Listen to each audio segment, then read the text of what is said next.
All right, sorry, ladies and gentlemen. Don't know what to tell you. My internet went out. I blame CenturyLink.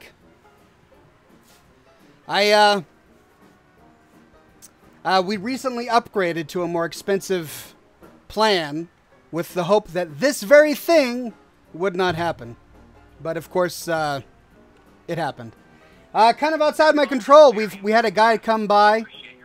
I'm still on hold with them, by the way, so I'm going to go ahead and hang up. We had some stream instability about a week ago, and we had a guy walk by, or we had a guy come by to fix it, and looks like he didn't fix it. So, yeah, I mean, I don't know what to do aside from move.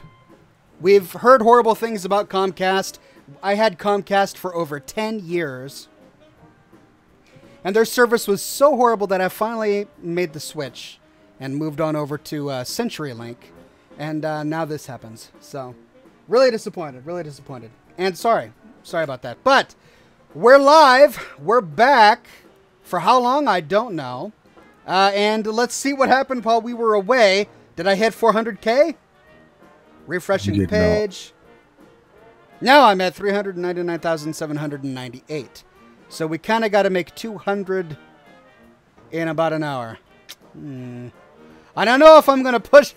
I don't know if I'm going to get to 400,000 this broadcast. But definitely we'll be getting to 400,000 by tomorrow.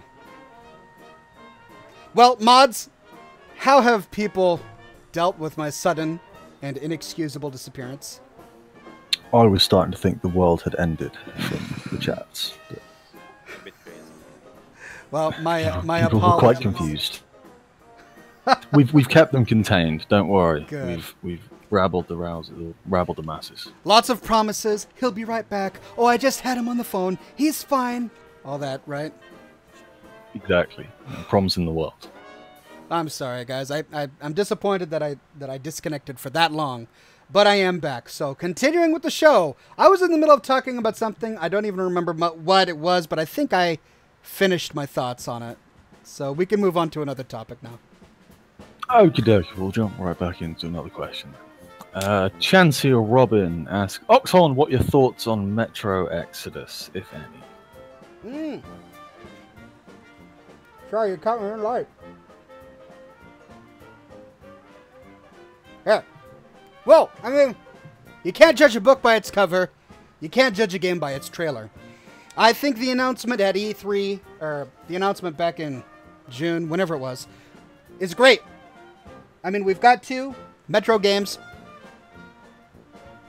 and it's such a good game. I'm really enjoying it. Now, I mean, it's not what I typically like. I typically like a big open world exploration game with a lot of lore and stuff you can uncover. Those are the kind of games that really capture my imagination and inspire me to produce content.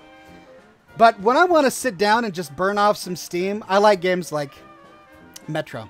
And I know it's got a great story, I realize that, but it's not the same. It's not the same sort of open world, set your own pace, discover things in the way that you want to kind of game, which is what I really enjoy when it comes to producing content. But it is a great relief, it's a wonderful break, and I'm enjoying it. I will say that at least Last Light especially opens up quite a lot more in at least the second half. You do get a bit more of an opportunity to explore tunnels and go off on your own a little bit, as opposed to being led that's through great. I didn't know that. It's still never an open world game, in air quotes, but they definitely give you a lot more to play with, a lot more time to soak you in. I see. Well, good. Well, I'm looking forward to jumping into to Metro here in a few minutes. Would you like some more questions? Yeah, let's I've do got a few more rattled up.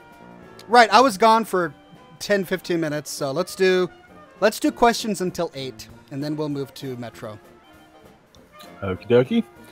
Sir Tunnel Snake asks, Hey Ox, what would you say is your favourite intro to the Fallout games? His personal favourite is Fallout 2, and as he has added at the end, I will say it, Tunnel Snakes rule. Fallout 2 is good, but I don't know. do I have to worry about spoilers? I don't think I need to worry about spoilers. The whole Enclave thing, having something like that happen in the intro. Do you mean like the intro to the game, or the zooming in from the radio sweeping back out? To answer the question, the intro to Fallout 3. That's what did it for me. It was the first thing I ever saw from the Fallout franchise. It is what made me want to play Fallout 3. It was inspiring, and it was awful and amazing all at the same time, and the music choice was great. I have to say the intro to Fallout 3 was probably my favorite. Oh, we've got a tip on YouTube from a Iterator 9000 who doesn't seem to have a question. He does have a statement, which is, you've convinced me to break open my Johnny Walker Blue Label. Cheers. Cheers to you. An excellent choice. Bottoms up. And another non-Fallout related question, which is from Nighthelm11, who says, Oxhorn, are you interested in Tyranny, Obsidian's new game? Which I was not aware of, but Obsidian are making a new game. Yeah. So Obsidian, I believe, it's strange that you asked that. I was researching it, well, not researching it, but looking into it a few days ago. I don't believe it's wholly Obsidian's game. I believe the Obsidian team was working on it. I'm not sure exactly, but I'm impressed by the team working on it from what I know of what they've done in Fallout New Vegas. But for the trailers of the game, and I know you shouldn't judge a game by the trailer, but it just doesn't seem like something I would want to get into. And maybe it's just because I'm kind of trying to steer away from fantasy games these days. It's also the whole, be a bad guy thing. You get enough of that where you've got the hero of the movie who's really a bad person, but he's also somehow the star of the show. I think that's starting to get a little old as well. Too many TV shows and movies coming out with that these days. You can only watch an episode of House so many times before you're like, all right, I'm done with this jerk.